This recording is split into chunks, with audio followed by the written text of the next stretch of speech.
I can honestly say that I have never gone into any business purely to make money. If that is the sole motive, then I believe you are better off not doing it. A business has to be involving, it has to be fun, and it has to exercise your creative instincts.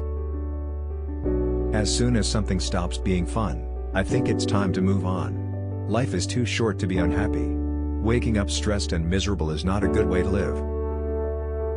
In the same way that I tend to make up my mind about people within 30 seconds of meeting them, I also make up my mind about whether a business proposal excites me within about 30 seconds of looking at it.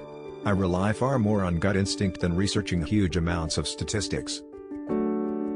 The best lesson I learned was to just do it. It doesn't matter what it is, or how hard it might seem. As the ancient Greek, Plato, said, the beginning is the most important part of any work. Fun is at the core of the way I like to do business, and it has been key to everything I've done from the outset. More than any other element, fun is the secret of Virgin's success. I am aware that the ideas of business as being fun and creative goes right against the grain of convention, and it's certainly not how they teach it at some of those business schools, where business means hard grind and lots of discounted cash flows and net present values.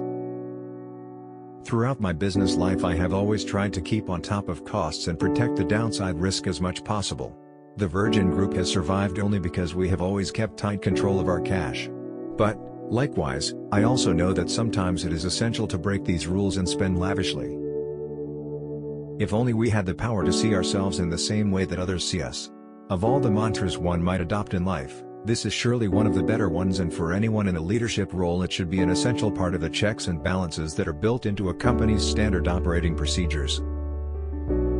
Life should not be a journey to the grave with the intention of arriving safely in a pretty and well-preserved body, but rather to skid and broadside in a cloud of smoke, thoroughly used up, totally worn out, and loudly proclaiming, "Wow!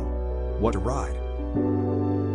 Whenever you are setting up a new project, the most important thing is to surround yourself with people who are better than yourself, have different skills and a healthy combination of enthusiasm and experience. There are many ways to run a successful company. What works once may never work again. What everyone tells you never to do may just work once. There are no rules. You don't learn to walk by following rules. You learn by doing, and by falling over, and it's because you fall over that you learn to save yourself from falling over. The key enterprising skills I used when first starting out are the very same ones I use today: the art of delegation, risk-taking, surrounding yourself with a great team, and working on projects you really believe in. If I had to give one reason why I have been fortunate enough to experience some success, it would be my knack of bringing together wonderful people. Great leaders are almost always great simplifiers, who can cut through argument, debate and doubt to offer a solution everybody can understand. Some you win and some you lose. Be glad when you win. Don't have regrets when you lose. Challenge is the core and mainspring of all human action. If there's an ocean, we cross it. If there's a disease, we cure it. If there's a wrong, we right it. If there's a record, we break it. And if there's a mountain, we climb it. I totally agree and believe we should all continue to challenge ourselves. Roman philosopher Seneca, who some 2,000 years ago said, "Luck is what happens when preparation meets opportunity." Long-term success will never come if profit is the only aim.